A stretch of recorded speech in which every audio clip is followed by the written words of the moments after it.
The Renaissance, spanning from 1350 to 1750, was a period of profound cultural transformation.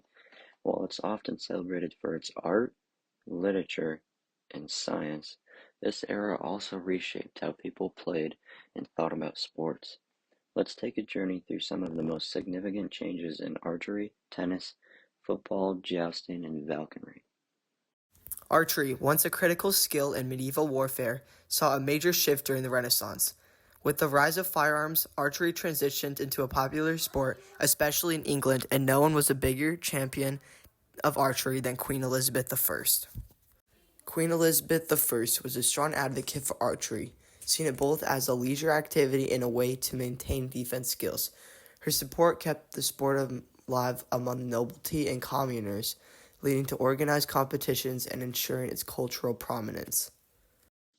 Tennis, or jeu de paume, as it was known in France, evolved into real tennis during the Renaissance. One of its biggest fans was King Henry VIII of England. Henry VIII, who lived from 1491 to 1547, was an avid player of tennis. He even had several tennis courts built, like this one here, of the Hampton Court Palace that still exists today. His enthusiasm helped make the sport popular among the English aristocracy. His passion for tennis set the stage for its transformation into the modern game we know today. Jousting was a sport of the nobility, symbolizing chivalry and honor. Maximilian the First, Holy Roman Emperor, was a dedicated jouster, turning these tournaments into elaborate public spectacles. His influence helped elevate jousting to its iconic status before the sport faded in the late 17th century. Football or soccer had its roots in chaotic medieval folk games. It wasn't until King James I of England who took notice that the sport began its journey towards the structured game we recognize today.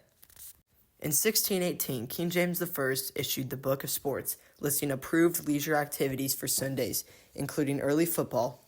This royal endorsement helped solidify football as a recreational activity, laying the groundwork for the formal rules developed in the 19th century and the global sport it has become today.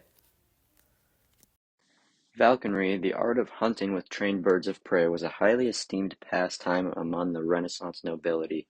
Frederick II's treatise De arte venandi cum avibus set the standard for falconry techniques. Though it declined with the rise of firearms, falconry remained a symbol of nobility and tradition.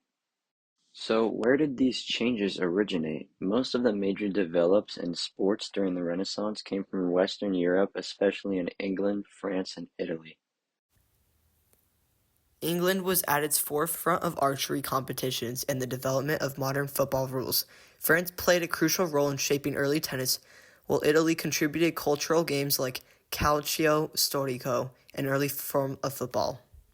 The Renaissance didn't just shape these sports, it laid the foundation for the global sports culture we have today. From Olympic archery to the World Cup in football and prestigious tennis tournaments like Wimbledon, these sports have become a major part of our cultural heritage. The Renaissance was about more than just art and philosophy, it was about the human experience. Sports became a key part of that experience, reflecting ideals like humanism and the cult of the athlete. These changes in sports were vital. They prompted recreational, community, and fitness and helped establish the structural, rule-based competitions we enjoy today. Thanks for joining us today as we talked about Renaissance sports.